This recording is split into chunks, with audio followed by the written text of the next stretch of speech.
Hello everyone, this is Defense Politics Asia and I want to talk about Finland. So, this Ukraine war. People always there's this this chest thumping, especially by the Europeans or the Finns, because Finland joined NATO, right? So they talk about how how powerful the Finland's military is, how good they are against the Russians, and they point to the Winter War with the Soviet Union as an example. And then I became curious. I was like, did didn't they didn't win the war? How bad was it? No. And then I asked God GPT. So God GPT gave me this answer. So I simply asked God GPT. Yeah, I asked God GPT. The conclusion of the Finland Russia War. Simple question. This is Chat GPT 4. So sorry, God GPT 4. Fourth God. So they say that so he replied that the Finland Russia War is actually two different wars. First is the Winter War, and then is the continuation war. And in the Winter War, what happens is that the Soviet Union invaded Finland.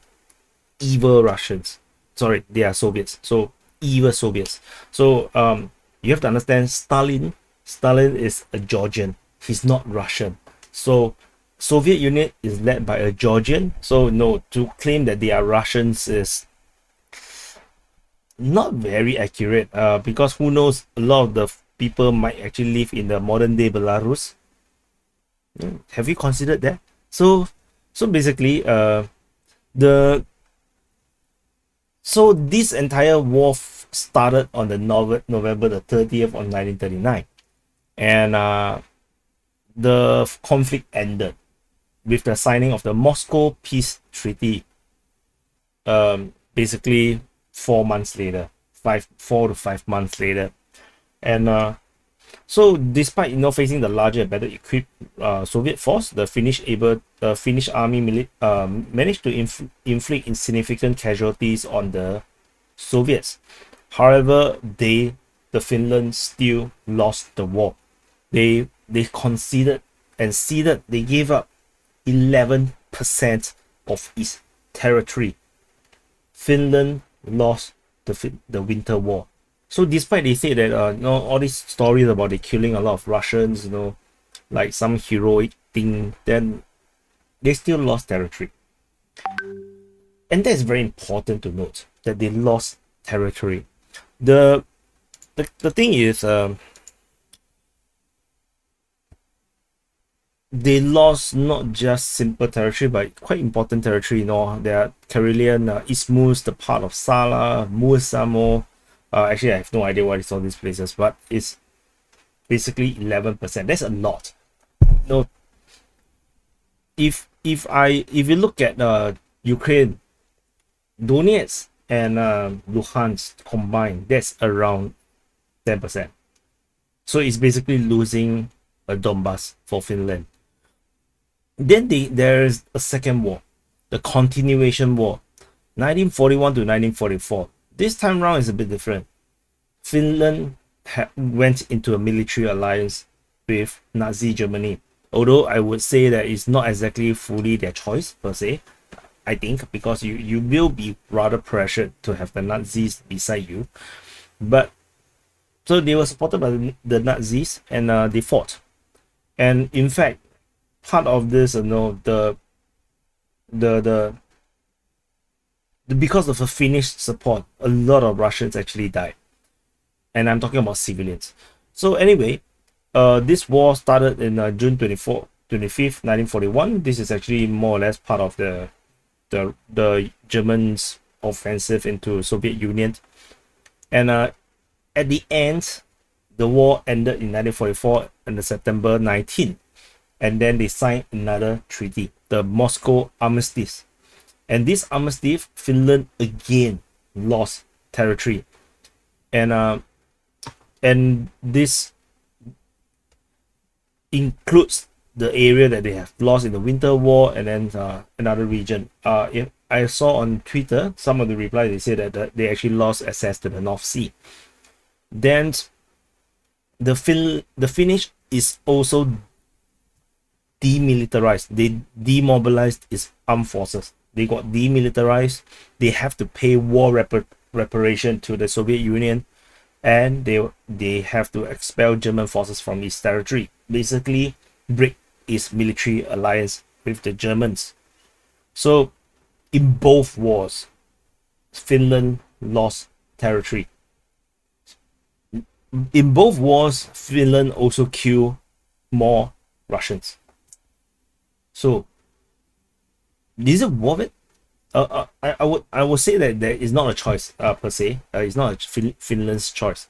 The war happened on them. They don't have a choice. They have to fight. But if you put into context, did Finland actually win? Both wars they lost territory. It's like, so no, there are people who say that, oh, because they kill more, so it's a win.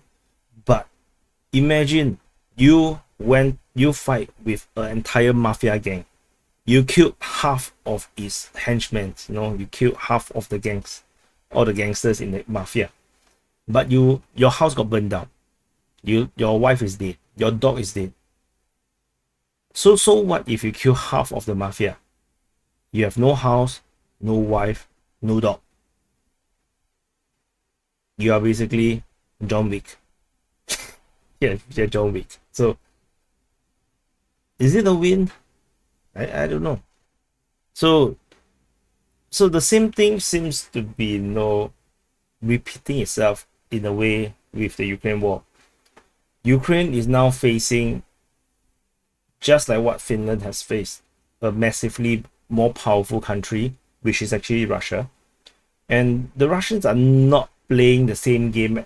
No, they are not playing the same chess move as the Soviet Unions. They are not playing the same chess move as the Soviets, but it seems like they are targeting the same exact result. The Russians has more or less, for sure, will be annexing parts of Ukraine, and it's going to be more than 11%. And the target, the objective, the announced objective of Russia is similar as the one in the continuation war: demilitarization, breaking off away from any military alliance. That means becoming a neutral country, which Finland was a neutral country after the war. So, and to lose territory, which they already lost Crimea. Ukraine already lost Crimea. Donbass is as good as gone. Luhansk and Donetsk is as good as gone. Zaporizhzhia and Kherson is looking really bleak.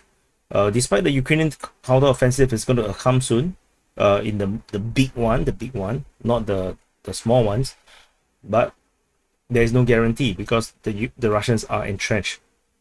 The Russians are pretending to be the Finnish.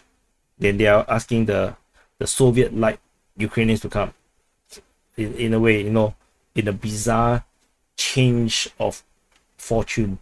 And this is what I mean by, Putin and Russia is not making the same chess move as what the Soviet Union has done. So anyway, yeah, so this is the tweet that that went viral, really viral. Like there's 158,000 views on this tweet, a lot of retweets, 160 retweets, and 859 likes, and triggered a lot of discussion below. So anyway, yeah, it's just something very interesting because I always also hear Finland kick the ass of the Soviets, but I don't remember that the Finland actually won the war. And by actually searching, asking God GPT for the answer, holy shit, they literally lost both wars, and people are using Finland as an example for glory. I think people should stop quoting Finland against Finland's experience with the Soviet Union and use it as an example, a good example, how to fight Russian imperialism and aggression. It makes no freaking sense. This basically asking Ukraine to give up land. Anyway, you have to understand Stalin don't give a damn about his people. And perhaps if Putin, like if you believe that Putin is a dictator and he don't care about his people, that Russia sends human wave to, you know, defeat Ukrainian positions, why would they care? Why would the leadership even care how many people dies to conquer parts of Ukraine? Think about that. Anyway, thank you for watching, and I'll see you in the next update.